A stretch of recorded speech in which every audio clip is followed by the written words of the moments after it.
Cooking over an open wood fire is an exercise in heat management. Temperatures are high, reactions are immediate, and the margin for error is razor thin. We are constructing a century-old Nawabi chicken biryani. To do this accurately, we are stripping away all modern conveniences. No electric appliances, no temperature dials, and no modern cookware. This checklist outlines our required materials. We have long-grain basmati rice, raw bone-in chicken, and whole unroasted spices. Our primary tools are a heavy clay pot, the Handi, and a traditional flat stone grinder. Stripping the process down to these raw ingredients and unrefined tools forces us to physically extract and build the flavors layer by layer. It is the only reliable method to achieve the deep, complex profile characteristic of an authentic village biryani. Step 1 is the raw spice blend. For this, we rely entirely on the ancient stone grinder, known as the Sil-Batta. We place 8 distinct whole spices onto the stone surface.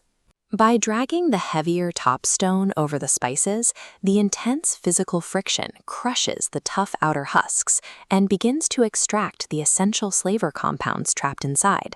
Looking at this comparison, you can see the exact visual cue for success.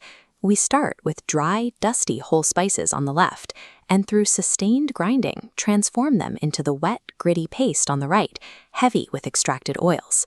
Step 2 involves hand-lighting the traditional clay stove, the Chulha, using dry timber, and moving directly into meat preparation. Here, we apply a heavy marinade consisting of thick yogurt, ginger garlic paste, and that freshly ground spice mixture. We massage this directly into the raw chicken by hand. The mechanical pressure of hand mixing and the intense labor of stone grinding serve a specific purpose. They force the volatile aromatic oils deep into the muscle fibers of the protein long before the meat ever touches the fire. Step 3 is preparing the yakhni, or the chicken base. We introduce the marinated chicken and golden onions to the clay pot over high heat to initiate the frying process. We monitor the pot closely for a specific visual indicator called oil separation. This occurs when the rich, spiced oils pull away from the solid ingredients and bubble visibly at the edges. This close-up illustrates exactly what oil separation means. As the intense heat from the chulha cooks the chicken and onions, their internal water molecules rapidly evaporate. Once the water is entirely gone, the pure oil detaches from the solid organic matter and pools at the top. Once that water buffer evaporates, the spices are highly exposed to the direct heat of the clay base. To prevent the solids from burning and ruining the yakhni, continuous stirring is required to physically pull the matter away from the hottest contact points. With the base stabilized, step 4 transitions to the carbohydrates.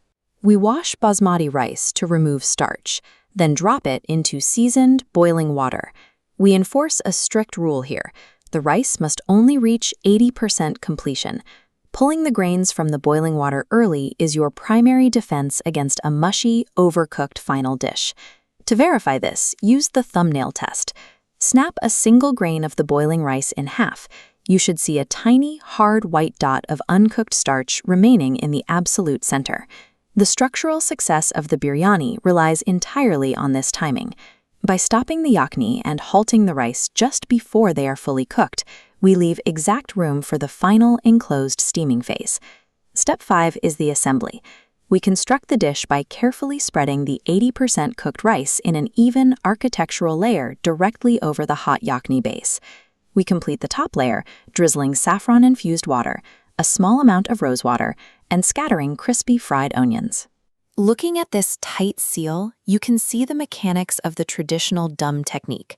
A thick ring of raw wheat dough is pressed firmly between the lid and the rim of the pot, creating an airtight, structural barrier. With the pot sealed over low embers, the latent heat inside vaporizes the remaining moisture in the chicken base. Because the steam cannot escape, it is forced to circulate back down, gently penetrating the rice to cook that final 20% without drying out the meat below. The structural integrity of that dough seal dictates the outcome. A single leak allows the internal pressure to drop and the steam to vent, resulting in dense, undercooked rice and dry chicken. Breaking the baked, hardened dough seal physically releases the immense pressure and steam built up inside the clay pot. Inside, the visual proof of the technique is immediate. The rice grains are elongated and perfectly separated, resting cleanly above the deeply colored, tender chicken. We serve the biryani directly onto fresh green banana leaves. The quiet, focused reaction of the family eating together communicates the satisfying weight of a meal built entirely by hand. Building flavor from scratch using stone, clay, and wood requires time and deliberate physical effort. The depth of this dish is a direct result of respecting that process.